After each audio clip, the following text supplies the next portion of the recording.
All right, folks. Mm-hmm. Welcome back to Bible study, and we continue today with Joseph's story. So last week we if you remember, we started Joseph's story. There's like the little intermission of Judah's story, and then we picked it up back last week. So any lingering thoughts from last week, and the whole Potiphar and Potiphar's wife situation that landed Joseph in jail? Any thoughts that you'd been thinking about the rest of the week? Any additional thoughts? What was that? You were cogitating about Joseph all week.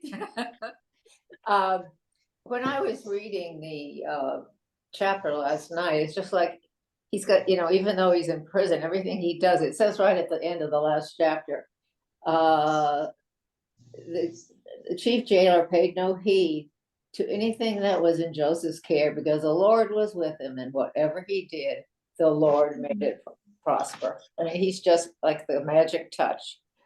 Mm-hmm. Except he's still in jail. Magic touch even in jail, yeah. Hey, Joe. Hey, Gary. Hey. Hello. Morning. Yeah. Oh, you're in the car. You're off to somewhere. We're in Georgia, almost to Florida. Wow. I totally forgot. Thank you for the tip, Mary Ellen. Pardon? Thank you for reminding us. Oh, you're welcome. But now you got to know what the shorthand means, because it took time I missed Chris's question because I was typing out your answer. So, Chris, could you back up and ask the question again? Yeah. So the question was just, there was some interesting discussion last week, and I was wondering if there was any additional thoughts from last week that you'd been thinking about during the week. Yeah, there was, and then when I read this, I kind of had an answer. Okay. When Potiphar put Joseph in prison, we'd been talking about him being there 2 years, whatever. I don't think Potiphar had a sentence duration in mind. I think he just put him in prison. And then when the the cup holder and the baker had the dreams, and Joseph was able to interpret the dreams, then 2 years had passed.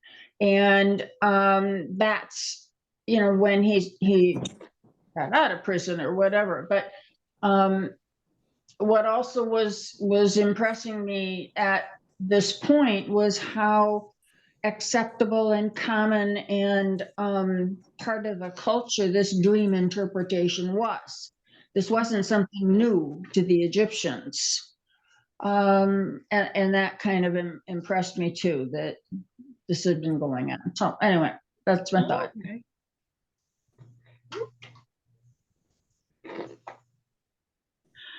All right. Yeah. Any other lingering thoughts from last week? So I had a thought, and this is not backed up by any of the research that I've done. It was just a pondering of mine. So I remember last week it was asked about specifically why it was why court officials almost had their own jail. Yeah. Or prison. Like, why would it be that there's like a commoner jail, and then like Pharaoh's, the jail where Pharaoh throws people?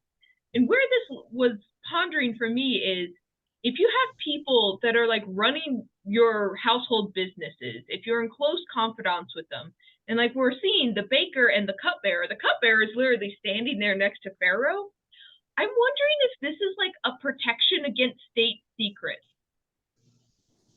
That like, if you have someone who knows all the ins and outs of everything you do, maybe you don't want them in the jail with the common criminals in case they ever get released. You don't want the inside layouts and the inside workings of the palace on the outside. Yeah.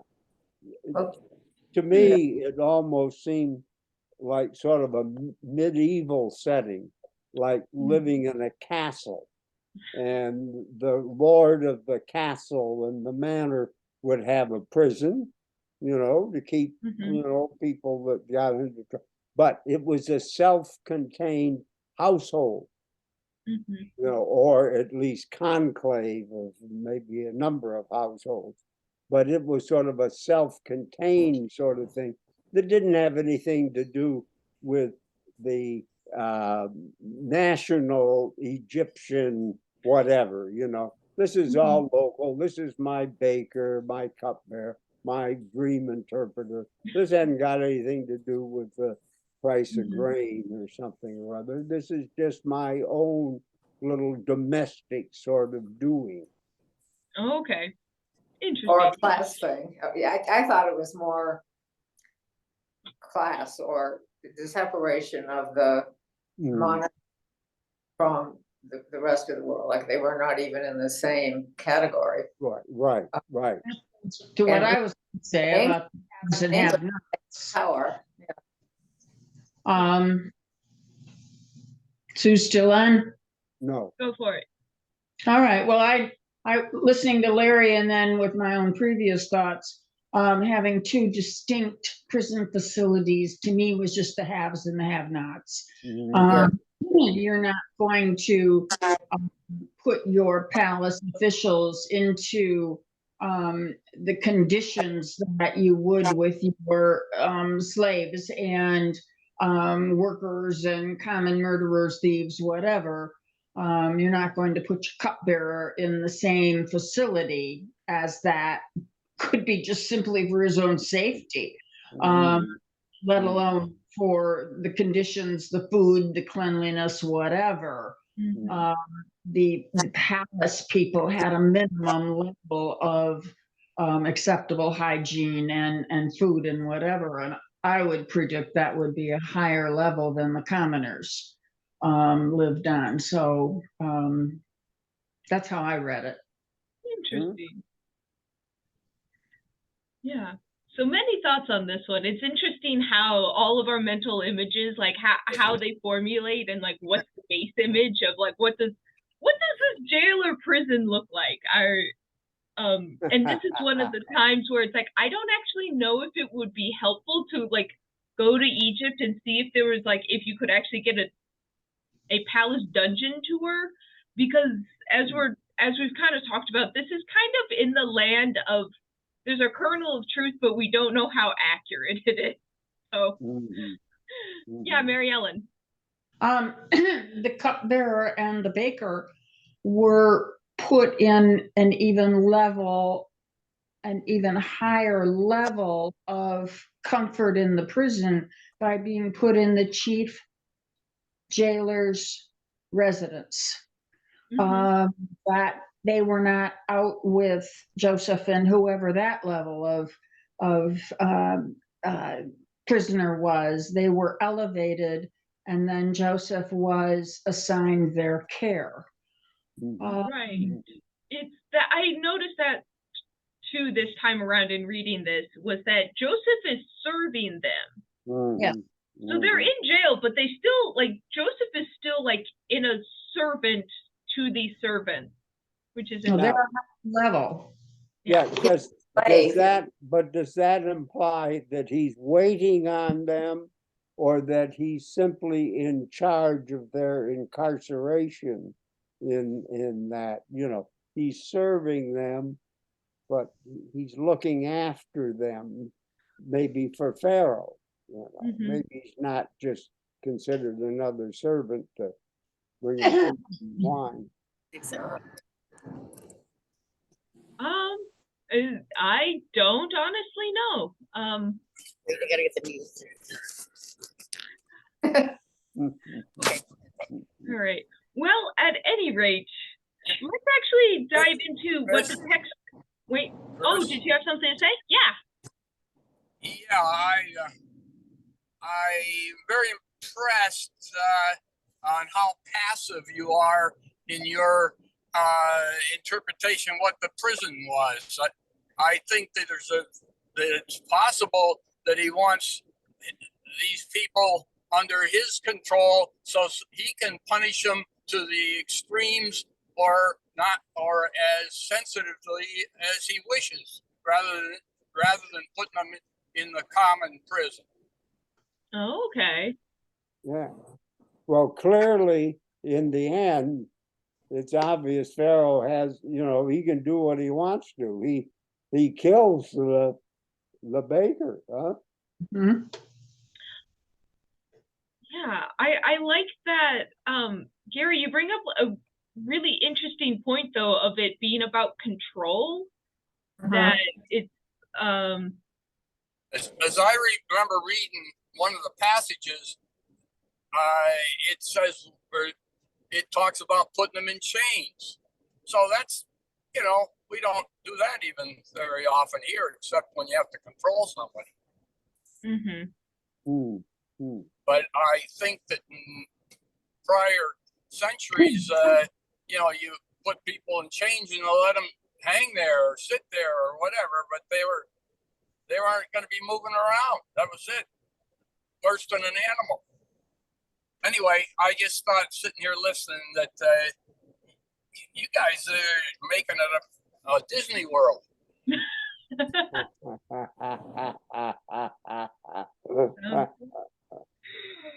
All right, so let's jump into verse 1 here and actually dig into the text we have in front of us. So, one interesting note of language, I don't know how much significance this holds, but did you all notice how it flipped back and forth between using Pharaoh and the king of Egypt back and forth? That's that. The language wise, when it's talking about the gentleman in charge of all of Egypt, it interchanges the terms king of Egypt and Pharaoh, which I just thought was interesting. Yeah, it is, because I noticed it, but I didn't ask any questions about it. Well, he refers to the baker and the cupbearer as Pharaoh's officers. So he asked Pharaoh's officers who were with him in custody in his master's house, "Why are your faces downcast?" So he refers to the two of them as Pharaoh's officers. In verse 1 at the end and verse 2 in the beginning, it talks about the baker offended their lord, the king of Egypt. Pharaoh was angry. It just kind of blends the whole identity together between verse 1 and 2. Yeah. I bring it up just because, once again, this is one of those hallmarks that kind of implies that there's multiple sources going on. Oh, hold up. Well, what would they be? My you're computer frozen.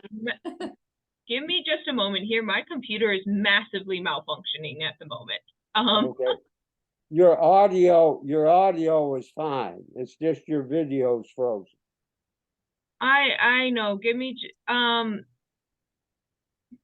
you all keep talking. I need to deal with an issue that doesn't deal with Zoom, but is a glitch that my computer is dealing with. Give me so. Let's see. What's a question? So the chief baker and the chief cupbearer. What do you think of their situation? Just thrown in there and having these dreams. I want to know what they did. It isn't in here. Yeah, they never mentioned what they did to offend the Pharaoh. What'd they do?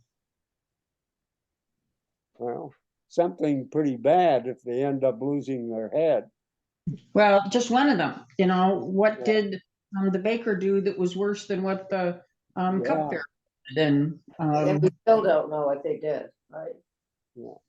Well, for some reason, though, apparently, Pharaoh decides, well, the cupbearer is probably okay, but the baker obviously is not. So he's got to do away with the baker, or at least he chooses to, maybe to set some sort of example for the peasant. They both out of prison at the same time and brought them both into his presence at the same time. but he must have already had these plans for the baker. Mhm. You know, so there's a lot of subterfuge going on in the background that I wish we knew more about. Mhm. Mhm. Mhm. Of course, this is Joseph's story, not his, so, you Yeah, know, yeah. coming back. I guess who's ever writing this is, says, well, the only important thing is the outcome. Never mind the details. Yeah, yeah. No, this is like a novel. It doesn't seem to have much to do with, except for the fact that they're in Egypt. Well, I was wondering if the purpose of this is to establish Joseph as an interpreter of dreams. Oh, Yeah, absolutely. I mean, he's got to end up interpreting Pharaoh's dream somewhere Yeah. down the line. So this at least gives him credentials. mhm. He did it with his family too. I think he did it before he was in jail, but I don't remember. Yeah, he talked about dreams, didn't he? Back when he was His own, haranguing his oh, brothers. He had a dream and they all worshiped him and so yes, thieves were, yeah. Mhm. forth. Okay. That really annoyed his brothers. Yeah, Mhm. yes. So notably, he is switching roles though from the one who dreams to the one who Yes. is interpreting. Yes, Mhm.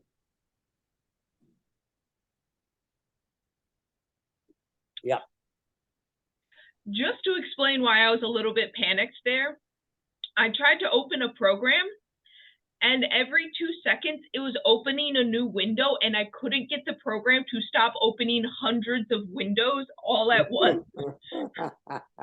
And I had to find a way to kill the program because every time I would exit out of one, another one would pop up and it wouldn't let me see you all in Zoom. So sorry for that interruption. I was trying very hard not to have to shut down the computer.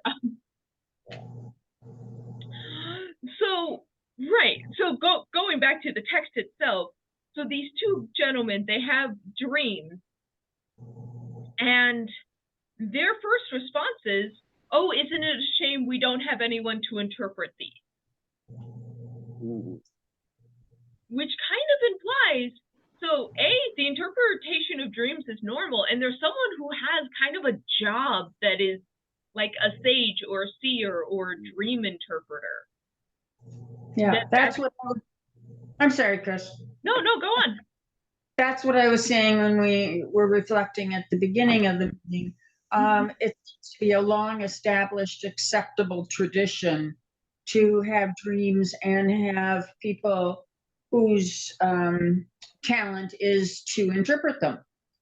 Mhm. So, and the interpreters must have had some level of success, or this tradition wouldn't have been established and accepted, and part of the program. So it's the first time thing.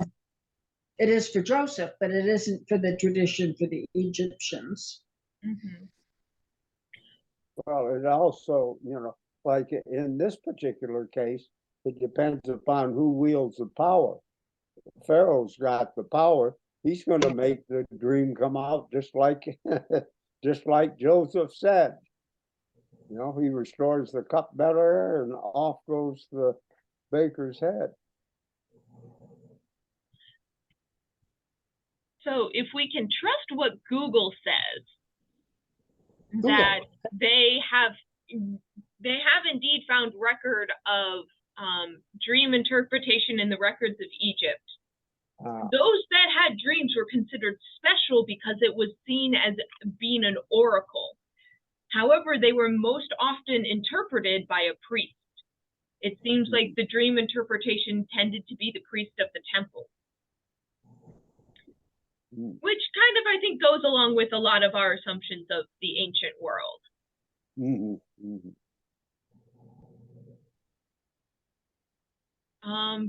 And the other thing is, evidently there are some practices where it seems like there is evidence that people would even do things to induce dreams when they wanted answers. So this very much was seen as almost like the communication of the gods.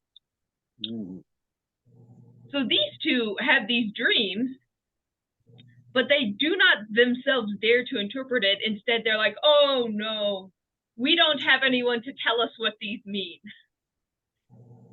So what do you think of Joseph's response of basically saying, what's the issue? Interpretation belongs to God. Please tell me. Yes. Right. Now, As I said, he's really full of himself. So he thinks he's yeah, this is whole he, joke. So so is he telling the cupbearer and the baker, look, you know, telling me is just as good as telling God? yeah. Yeah. Yeah. He's establishing for himself a direct line to God for these interpretations. And they don't dispute it. And who's God? Because the Egyptians had been accustomed to having their dreams interpreted by someone in the Egyptian priesthood, whatever. And now we have Joseph with his link to the Hebrew God, and they're accepting that, which kind of amazes me. I wonder what the Egyptian religion was like. Did they have, I don't know anything. It doesn't talk about what they had temples, I guess. But do we know anything about their religion? Yeah. So this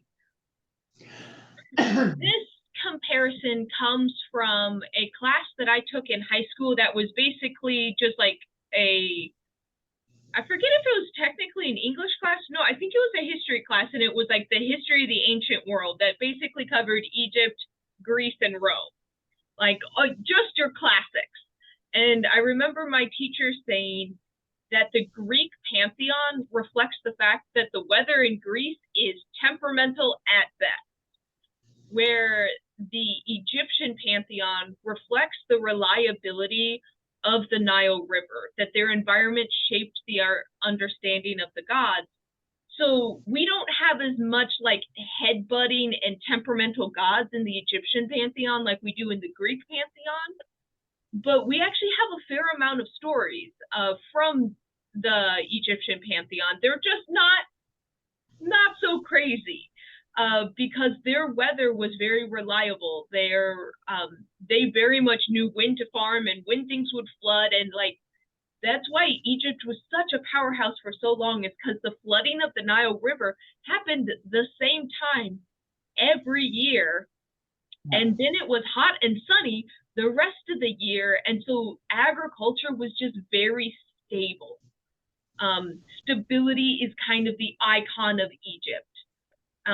We know that there is one weird shakeup in Egyptian religion that happens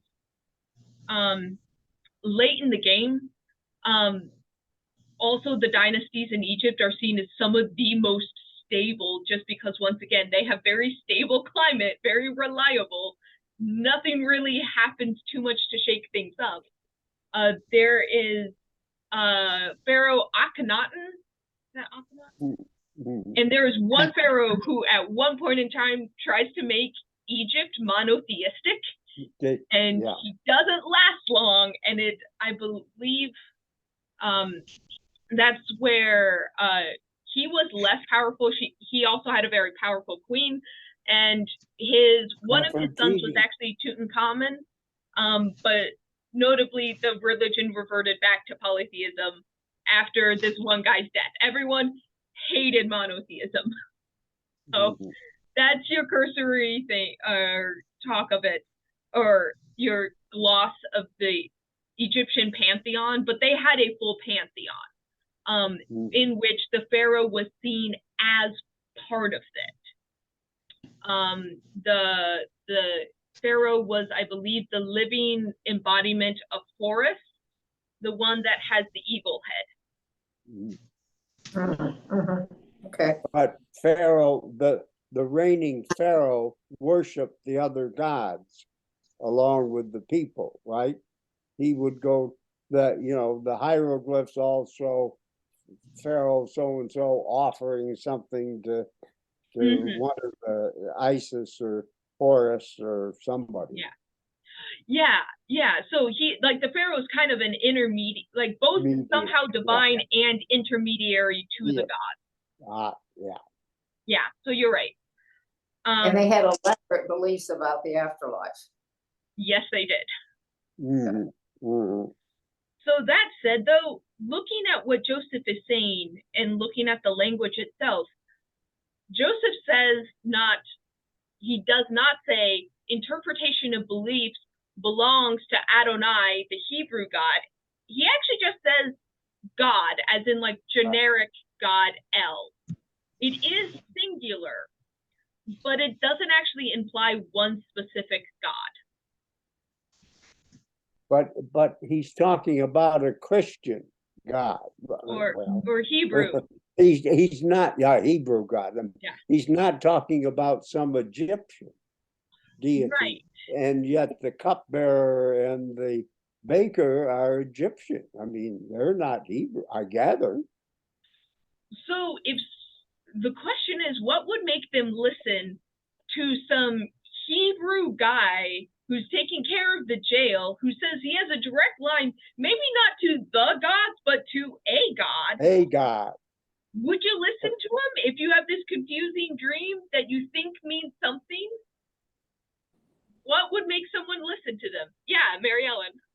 Well, you're sitting in prison and it's pretty boring and there's not a lot going on. You have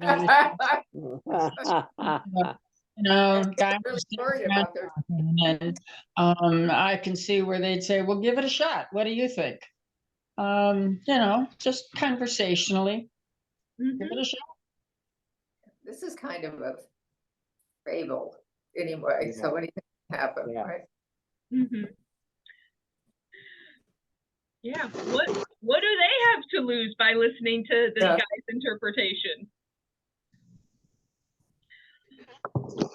And so the first dream we have, in my dream there was a vine before me, and on the vine there were 3 branches. As soon as it budded, it blossomed and came out, and clusters ripened into grapes. Pharaoh's cup was in my hands, and I took the grapes, pressed them into Pharaoh's cup, and placed the cup in Pharaoh's hand. And the interpretation is, in 3 days you will be restored to Pharaoh's side, and you will once again resume your job. Your head will be lifted up above the people.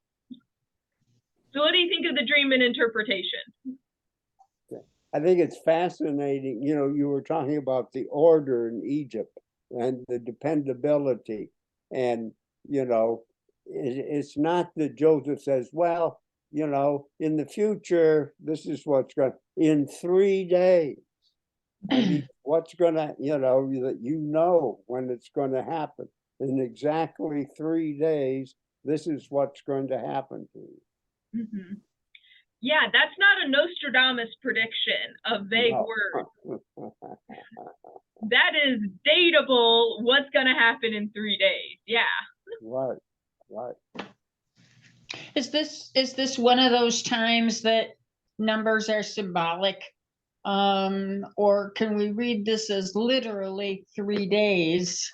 Or is 3 days, like a short period of time, like when we talked about other numbers meaning just a long period of time? Would this be, we look at this as in exactly 3 days this happened? Or is it one of these things that you're going to say, well, in a short time, this is going to happen? Well, yeah, but that disagreement comes more with your interpretation of what a day means. When they say it's going to happen in 3 days, they mean it's going to be in some periods of time. And maybe a day is 24 hours, maybe it's 72 hours, who knows? But it's going to be 3 of those, and bingo, So the argument isn't that, or the wishy-washy isn't what does 3 mean? 3 means 3. Of something. of something, you know. Okay. And Day he is was clear. specific about the time. And when they say he was in jail for 2 years, well, he was there 2 of some periods of time, maybe 12 months, maybe, you know, maybe something different. I do think that this is, and this is my own opinion, the further you get in both in Genesis, but also like in scripture in general, the more accurate some of these numbers get, because you almost get like closer to like a modern sense of time counting. The things that we see that are very irregular are like how long seasons are. The debate that we were having over Christmas with Logan and his friends about when does March start, and like why is February short, why is March the way it is. And it turns out in the Roman calendar, March just started when the tree started blooming. It's like February was this time that was indistinct, and then March was when you march out, literally to battle, and that's like when spring arrives, that's when you go. And then the calendar starts again, but there's like this weird mushy time where it takes as long as it takes. But a day has a little bit more regularness. It's like how you, like the start and stop of the day may be a different time, but my personal thinking is because you can count 3 on your fingers, it's like every time you see 3 times you see the sun, you can kind of count small numbers like that. So And it's kind again, and again, the specifics. The dream has 3 bunches of grapes, and it's going to happen in 3 days. You know, the numbers are seemingly specific. However, that all said, 3 is kind of one of those numbers that pops up a lot. Notably, 3 is the number of days that dead means dead.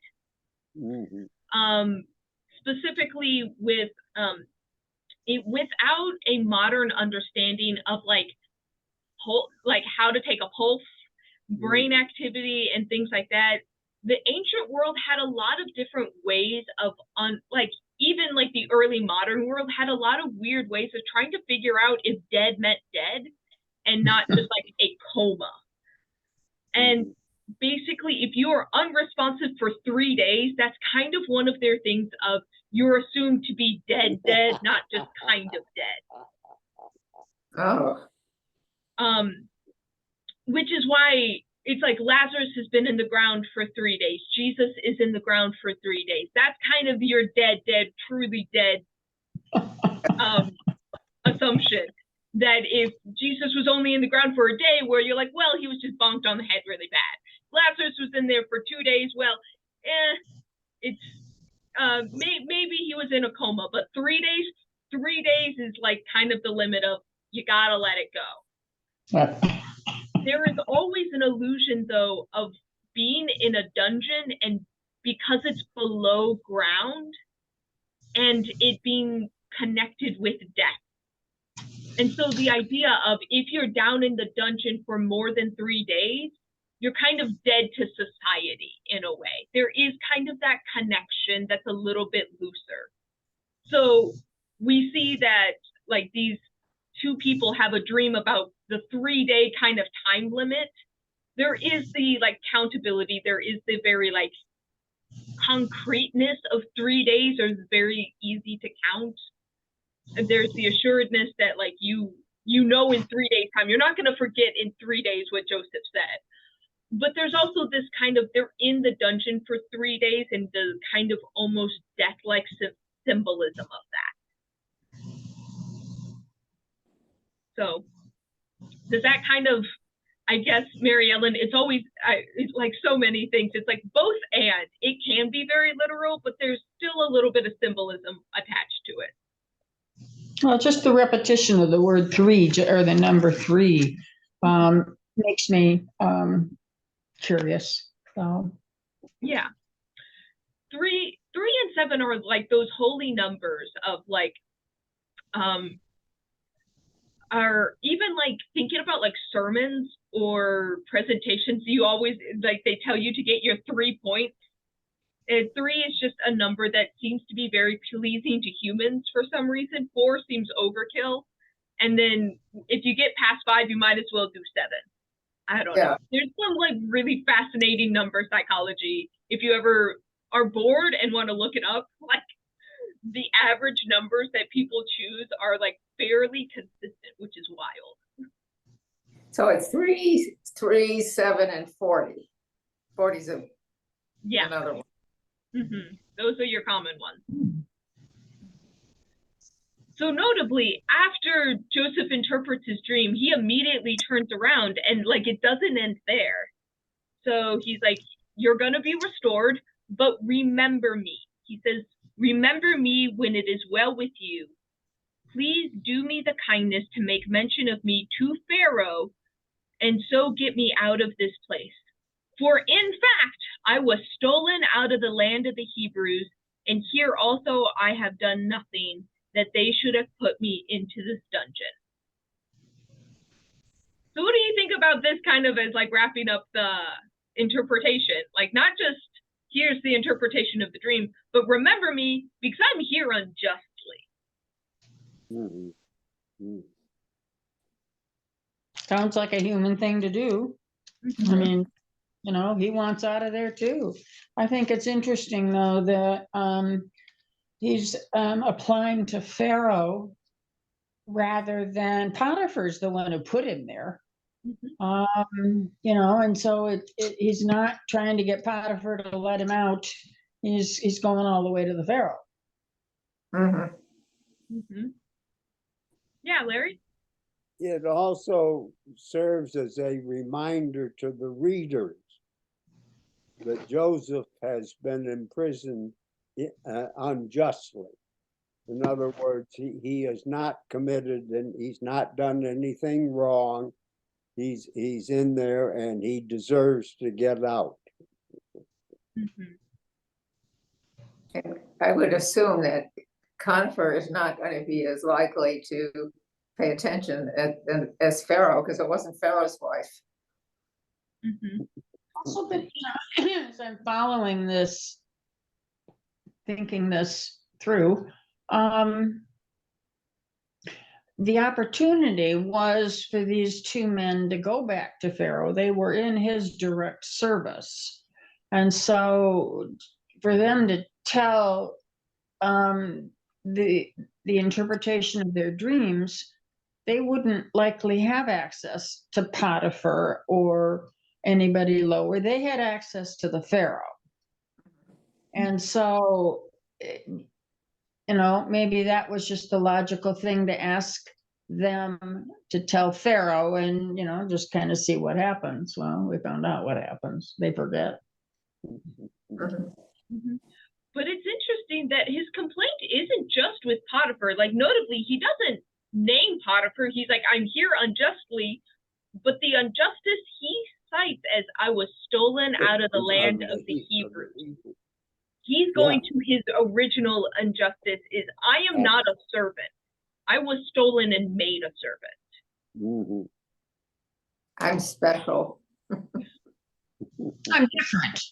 I'm different than the rest of the guys here. Mm-hmm. Plus, it happened to me twice, and I wasn't guilty either time. Mm-hmm. So, Except for full of himself. What? I was just going to continue on because we still have the second dream, and that is of the chief baker. And the chief baker had a dream where there were 3 cake baskets on the baker's head. And the uppermost basket, there was all sorts of baked food, but the birds were eating out of it. And so Joseph's interpretation is, your head will be raised up too, but it will be raised up off of your body. Mm-hmm. Using kind of the same words that are used for the other one. Instead of being you will be elevated in the eyes of other people, you're literally going to be elevated and die. oh, Yeah, that. it makes this whole tale sort of, unbelievable. As it's a nice story that obviously somebody invented. How can two people have dreams that were so similar? They all involve the number 3. They all involve, it just seems too much to even believe. So one person having a dream is, we can credit them that, but 2 people having similar dreams, that's too much? That's too much. Okay. So thinking about the repetition though, at least in the context of the story, is there something that gives Joseph more credibility, not just by giving one person a favorable interpretation of a dream, but giving 2 interpretations, one favorable and one unfavorable? How does that change the perception of Joseph? Well, they both come true. So that gives him some credibility. Mm-hmm. Maybe if he said only one, that could have just been a lucky shot. But because he interpreted 2 at the same time, that's not lucky. That's like talent or wisdom. It also sets him up as pay attention to both his positive and his negative interpretations, because down the line he gives some very negative interpretations of dreams, and this is setting it up with pay attention to those as well. Don't blow me off. I've got some things coming that you're going to really need to listen to and believe me. Like the 7-year thing. I mean, 7 years of good that's coming. They could very easily blow off the 7 years of famine that he's predicting, but they don't. They take him seriously and stick with him through that total period of time. And this interpretation of the dream in a negative fashion, to me, is giving him the credibility for not only having good outcomes, which, you can kind of, like fortune tellers, they kind of, read the circumstances and give good responses, but also when he says something negative, pay attention. Mm-hmm. Surprised he didn't, the bakery, but I'm surprised he didn't run away. I know, I thought too. Get out of here. So in the converse way, so that's thanks for talking us through your thinking, Mary Ellen, of why you need the bad interpretation too. Why do you still need the good interpretation then? What credibility does having something positive to say if you also have something negative to say? Balance. If somebody was around and was a doomsayer, that would make him into like a doomsayer. Everything that he interpreted had a negative spin on it. He wouldn't be very popular. So I just think it's balance and believability in both situations.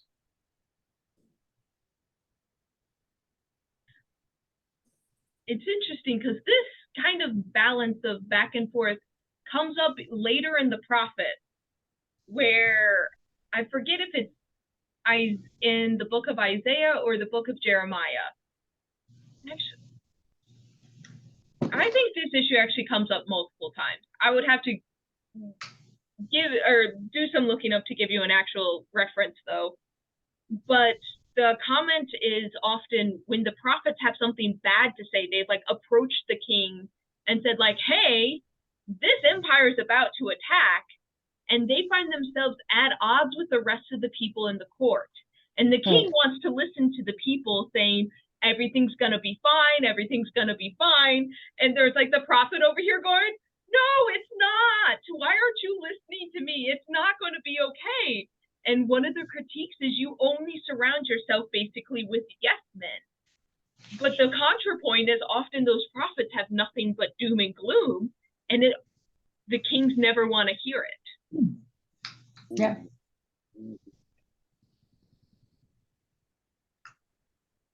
So where this to me hits in kind of our own lived experience is thinking about who we listen for advice from.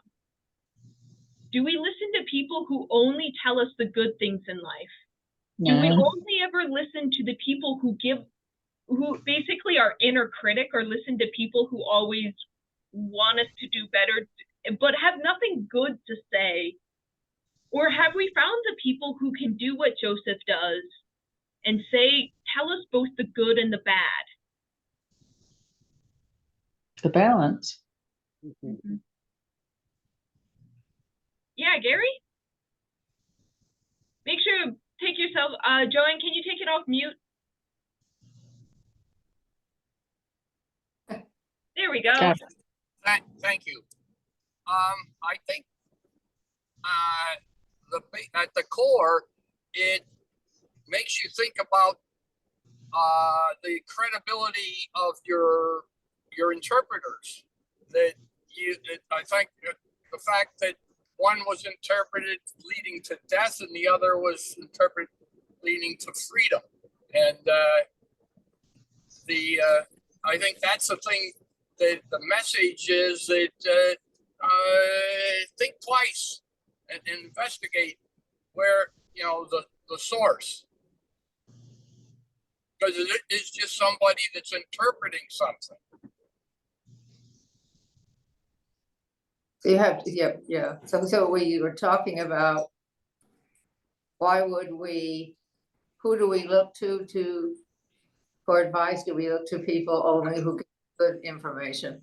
Right. Thank you. I like the mix.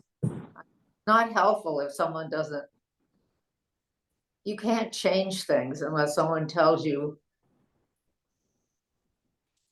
just agrees with you. It's someone else's fault or something like that. It's very disempowering. It's better to have somebody who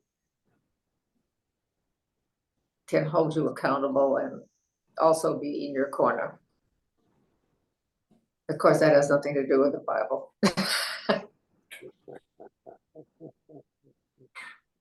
But that's my own thought.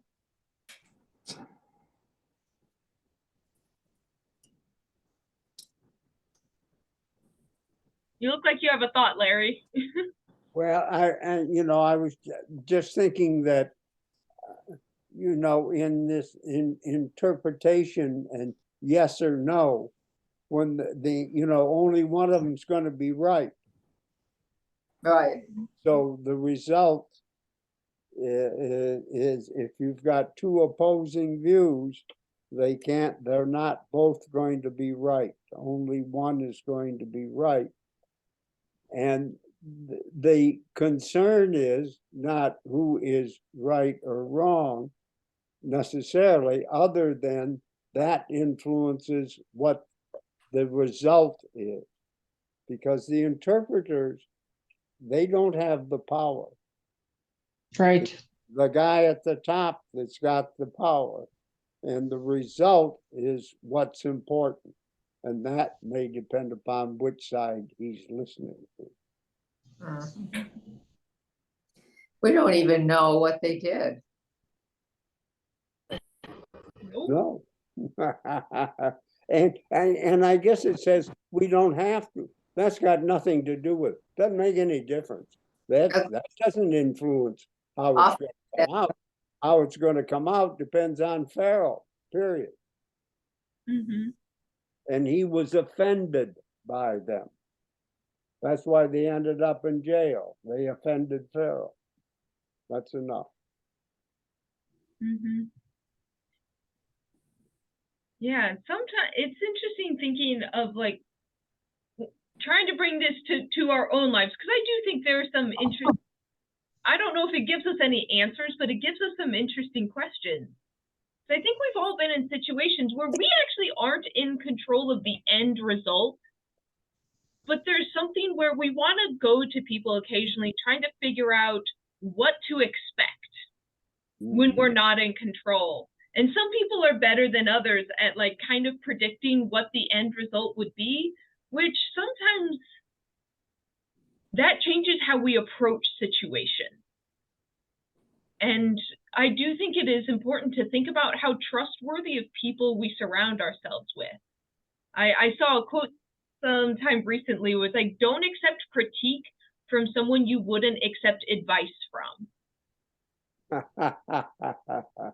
Because sometimes we are thinking about like whose voices are we listening to in like when we want to prepare for a situation ahead. Are we surrounding ourselves with people who are like, there's a role I think for people for the time like when we need confidence, when we need people encouraging us, but I think we also need the time to, or like true trust is built for someone who you know has your back and says, no, you messed up. You messed up this time. And you need to kind of prepare for the eventuality of when you have to be reckoned with the fact that, yeah, you messed up in this situation. I love you, but you did wrong here. Which is more powerful than only people saying yes, and also only the people who only ever criticize you. But as you say, looking at us and what we may do as far as accepting advice or criticism implies that we have faith in what they have to say. In other words, they have done something to earn that position of being able to influence us, which says that's more than, some guy in jail saying, it's like going to the bar and getting a stock tip, that's going to make you $1 million tomorrow. You've got to have a lot of faith in the people who are giving you advice. Yeah, Mary Ellen? And listening to what Larry's saying makes a whole lot of sense.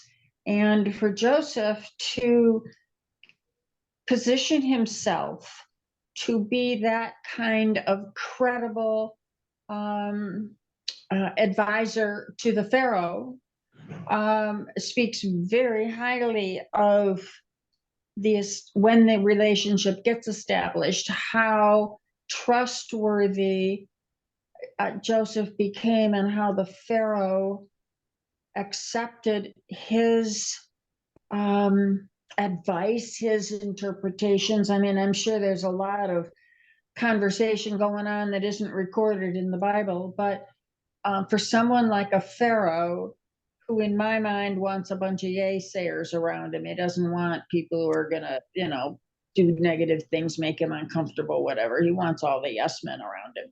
To have someone in Joseph's position who is going to be giving him some negative thoughts and he accepts them, speaks very highly of the relationship that they established between the two men up to that point. But it may have nothing to do with their relationship. It may be because God is with Joseph. But to Pharaoh and convince him to listen.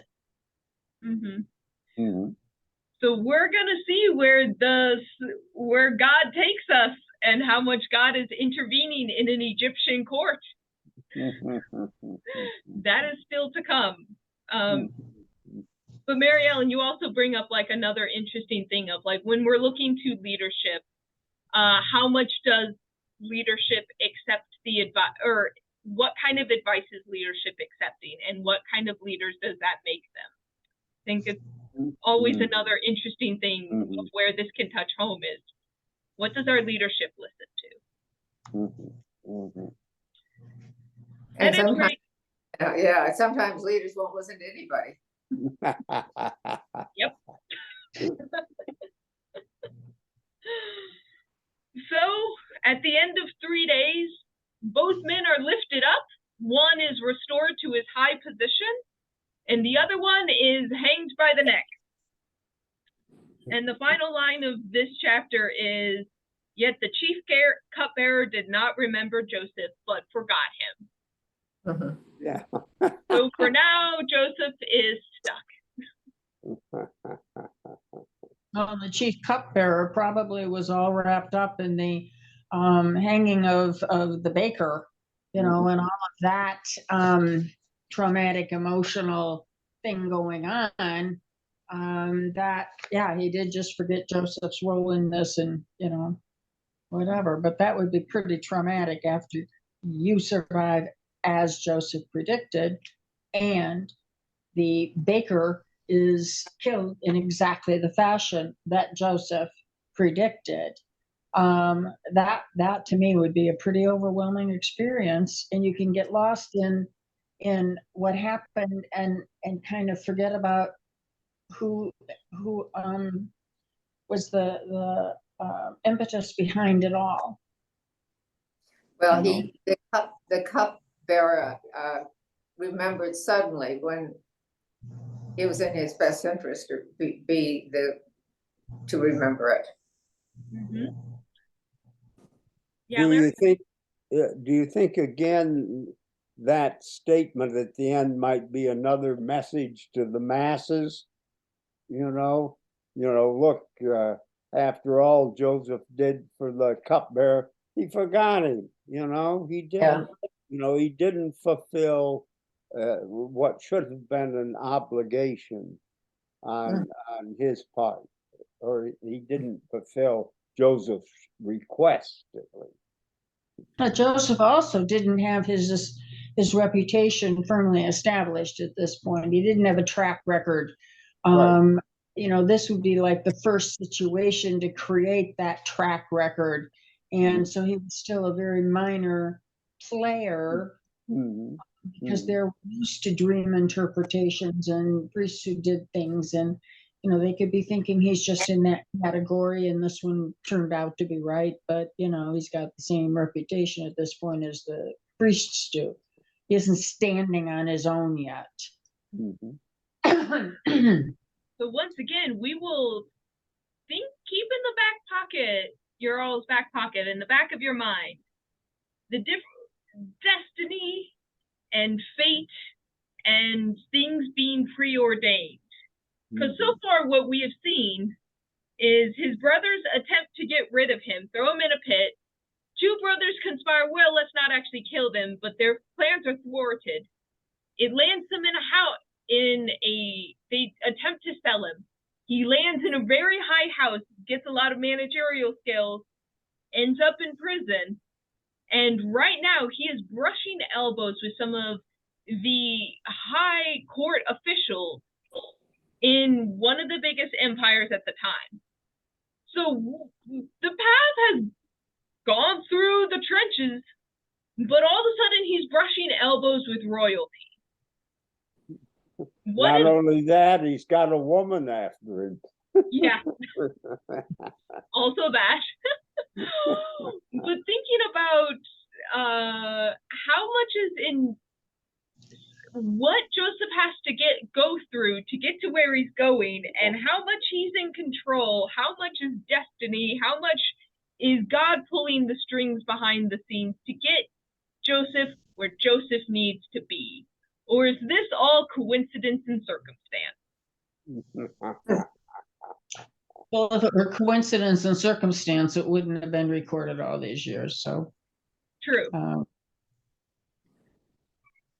But at that, let's close out with prayer, and knowing that the story will continue next week, and the dreams will continue. Safe travels, Gary and Joe. They're muted. Thank you. Safe travels. Thanks. All right. Thanks for allowing us in. Oh, always. Good. All right, let us pray. Good and gracious God, we thank you so much that you are a wise God and a God who shares your wisdom.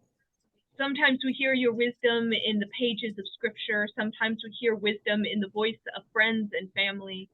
And sometimes we hear wisdom as it echoes in our hearts and leads us along the way. So we ask for your wisdom to shower down upon us this day and every day. We ask especially for traveling mercies for Gary and Joe, and for Clay, who is not with us today. May this group always be blessed, and especially this week until we are able to gather again to talk once again of dreams and stories that where we find you linked both in between the lines and words, and hopefully in the lines and words of our own life. We pray all these things in Jesus' name. Amen. Amen. All Thank right. you. Next week. Good discussion. Take care, everyone.